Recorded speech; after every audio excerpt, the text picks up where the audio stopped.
Si Auntie Claire, si Dilima. Ako, bakit ka naman, hindi ka naman sikat? Auntie Claire, Dilima, Trillanes, Auntie Claire, Ramon Tulfo. Wag na yun. Si Clavio, yan, Diwata Torre. Yan, mga Trillanes, Auntie Claire, Jam Magno. Hindi na po dapat sisikat pa yan. Hindi nga kilala. Hindi nga kilala. Franz Castro, yan. Trillanes, Auntie Claire. Ang dami si Auntie Claire. Trillanes, pinapangalawa ni Trillanes. Dilima, ayan. Auntie Claire, ngiwi. Mamshi, sino si Mamshi? Sundalong kanin. Ayan po. Ramon Tulfo. Wag na yan, di naman sisikat pa yan eh. Wala na nga umiintindi dyan. Auntie Claire talaga nangunguna, oh.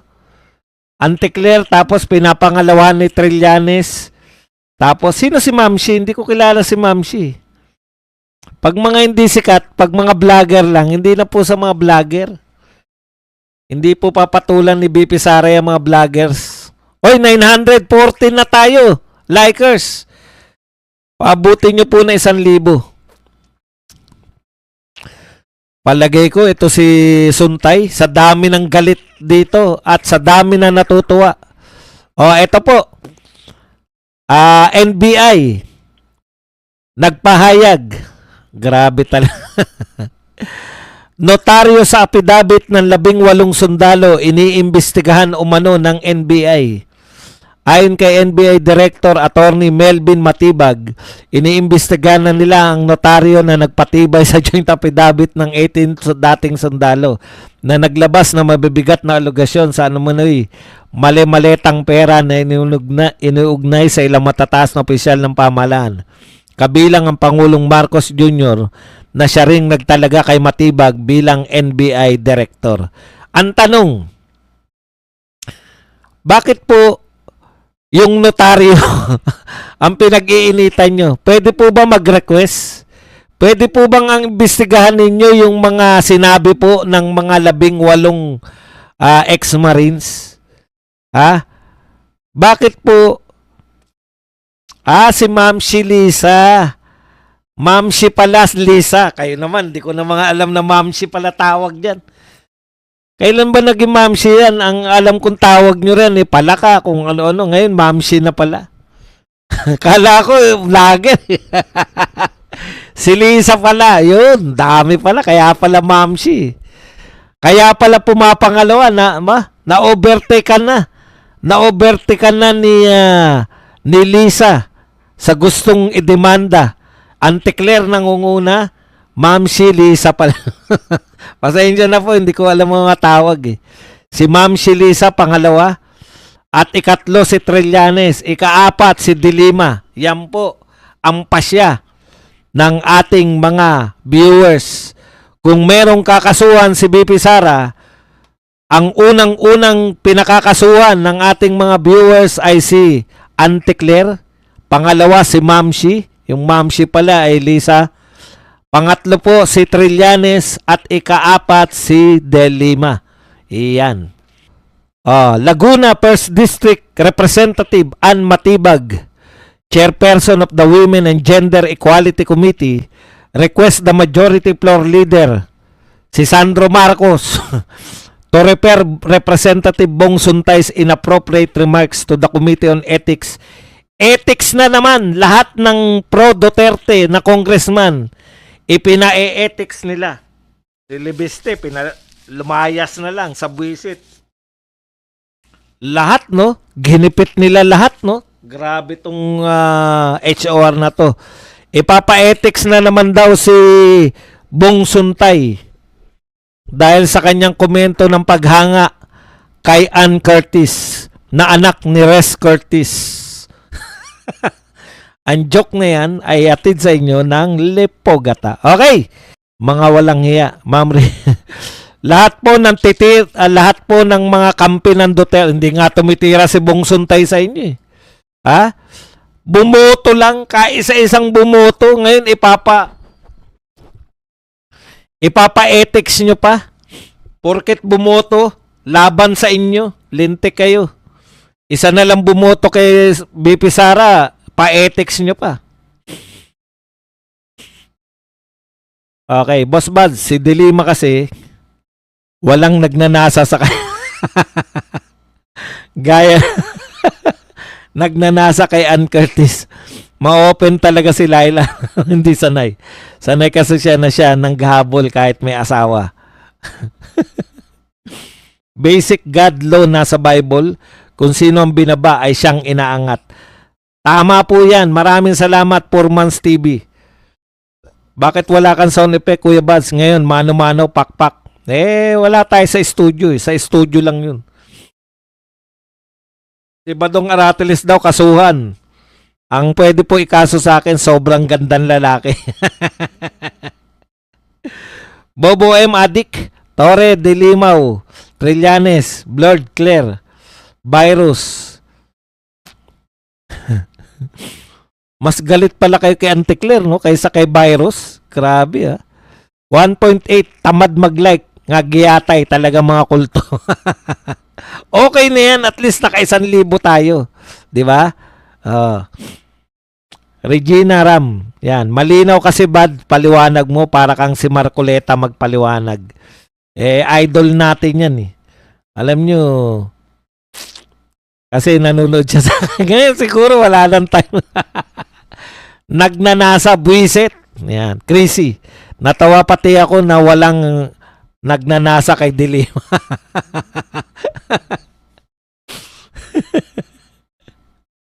Sa mata ng dilaw at pink, si Dilima ang maganda at sexy. At dapat si Dilima ang pinortray ni Suntay para di sila magre-react ng ganito. Unfair daw sa side ni Dilima. Kasi may asim pa daw ito at amoy lupa. Magkaiba yung may asim pa sa amoy lupa. Lorena R. Boss, unang anak ni Cory, galit na galit. Akala mo lalaban ng flip-top kay Aklas. Yung anak ni Cory, galit na galit. Hindi po anak ni Cory yun. Apo na ni Cory yun pinag-uusapan natin. Hindi na anak yun. Apo na yun. Pamangkin na ni Chris yun. Matatanda na po mga anak ni Cory. Ikaw naman, no? Boss Buds, yung frailty of a woman, sa madaling salita, kalandian. Hindi po, karupukan. Yun po ang ano talaga nun, karupukan ng kababaihan. Marupok. Marupok sila. Pinakitaan na. Pinakitaan ng pagmamahal, yun. Rumupok. Thank you very much kay Sarah Nakamura na nagbigay sa atin ng 800 yen. Maraming salamat, Ma'am Sarah Nakamura. Boss Bad, si Rap envelope lang na patalsik. Pero si Marcos maleta, wala lang. Si Erap, tama. 'Di ba? Sabi ni Erap, ako, envelope lang na patalsik. Eto, mali-maleta na. Boss Bad, 'di ba sabi ng Supreme Court, hindi sila pwedeng mag-umpisa ng impeachment proceedings before February 6. 'Di ba nag-submit o kaya po sila disqualify. Disqualify po yung impeachment complaint number 1 dahil February to sila nag-submit. Alam mo naman yun, pa-effect lang yun eh. Alam naman nila kasi na wala silang kasong matindi kay Baby Sara. Gusto na lang nilang gumawa ng usap.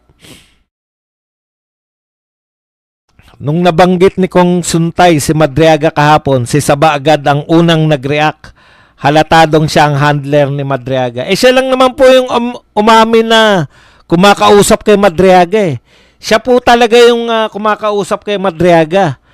Kaya gusto pa nilang baliktarin na kinakausap ni BP Sara si Madriaga nagsalita yung mga taga Bucor na sila yung Bucor ba o BJMP? Hindi ko po alam ang pagkakaiba ng dalawa. Boss Buzz, Hayaan natin silang tumawa ngayon. Sa huli tayo naman ang tatawa sa kanila. Correct. AO. Ano yung AO?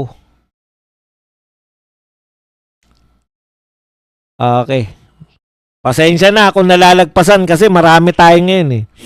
Mocha Princess, di ba first impeachment proceedings per year lang yan? So hindi na sila mag-proceed?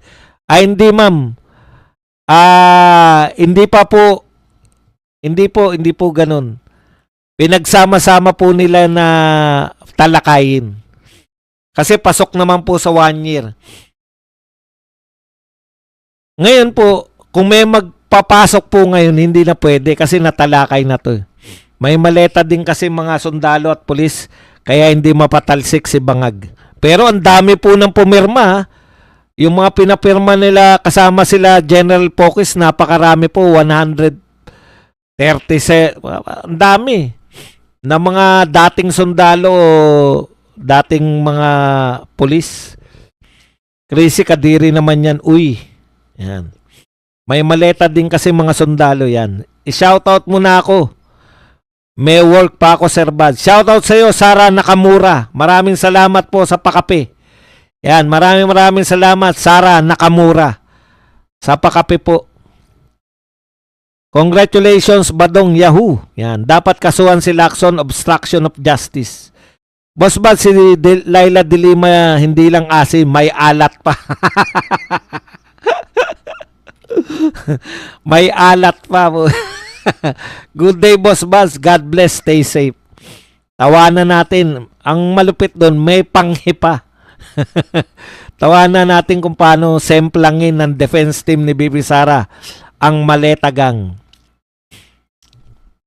Sabi ni Kiko Barsaga, walang magamit na eroplano para sa OFW pero yung mga ibang congressman may mga sariling eroplano at helicopter.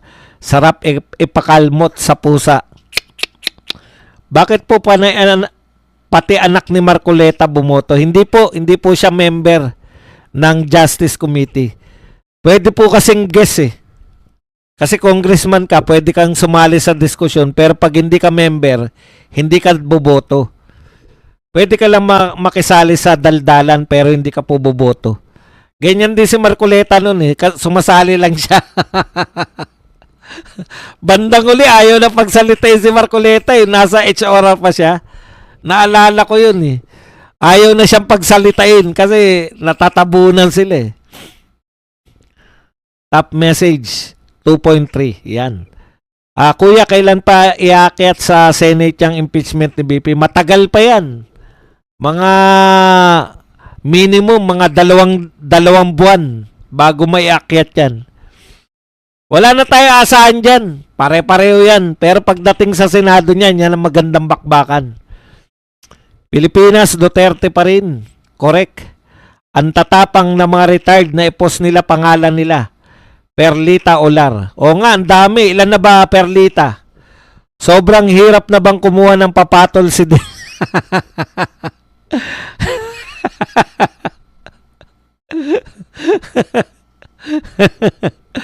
Parang pakla. Ayan, may pakla pa.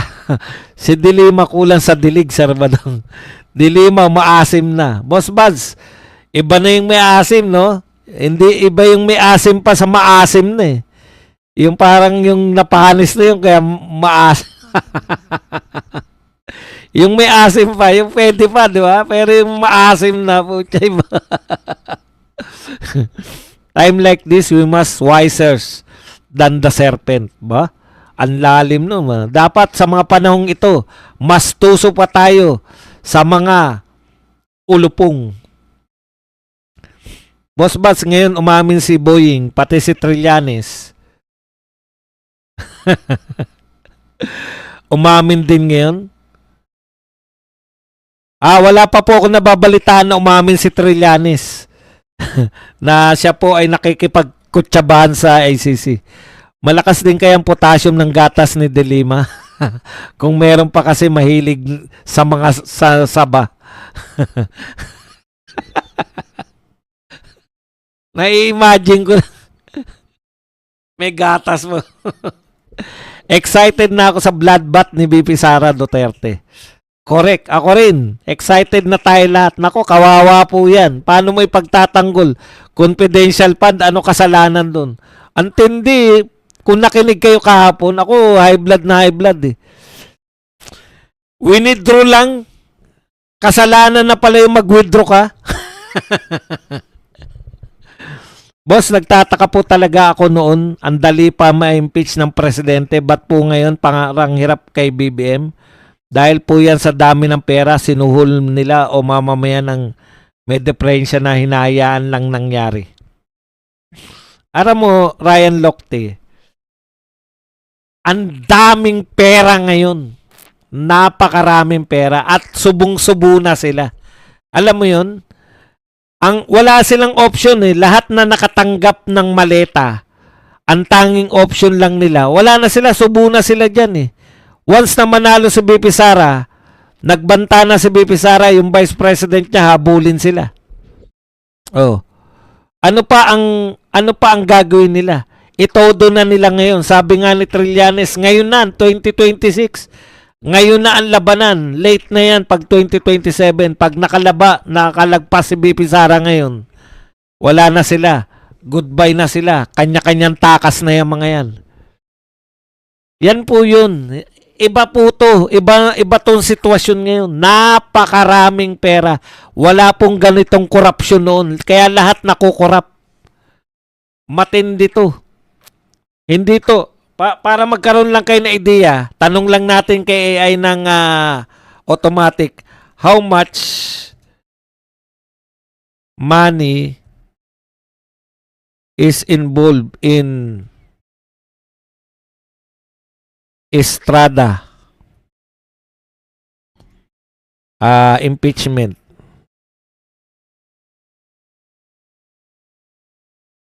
Tignan nyo po ha. Roughly 4 to 12 billion lang po yung impeachment. 4 to 12 billion pesos lang po. Ngayon po, magkano po ang pinag-uusapan natin pera? Trillion. Flood control pa lang yan ha. Wala pa tayo, hindi pa tayo nakakalabas sa flood control. Yung kay ERA po, ang pinag-uusapan na pera, 4 to 12 billion lang. Kumpara nyo po yung 4 billion to 12 billion. Dito po, trillion ang pinag-uusapan nating nakaw. Dito naman kay sino pa ba? Yung sa kay Napoles issue.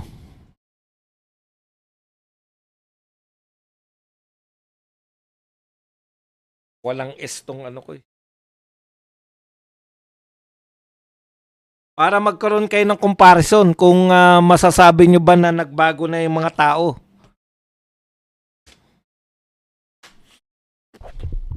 Okay. 10 billion yung kay Napoles. See the difference? Ang laki po, di ba? Yan yung sinasabi natin. Pag malaki po masyado pera, masyado pong malaki masyado yung nakatanggap ng mga suhol. Nakatanggap po ng pera, marami rin. Kaya, marami pong nasuhulan, ganyan po yung natin. Kung malaki po masyado yung perang involved, marami po masyado yung nabiyayaan. Pagtutulong-tulungan po nila. Yung mga 4 to 10 billion, ilang tao lang po yan. Kaya madaling patumbahin. Pero ito po, halos lahat na yan.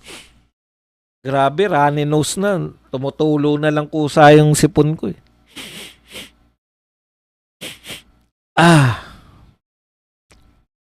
Ayan, Boss Buds, pinangalanan na ang 54 congressman na bumoto para ma-impeach si Sara, Boss Buds.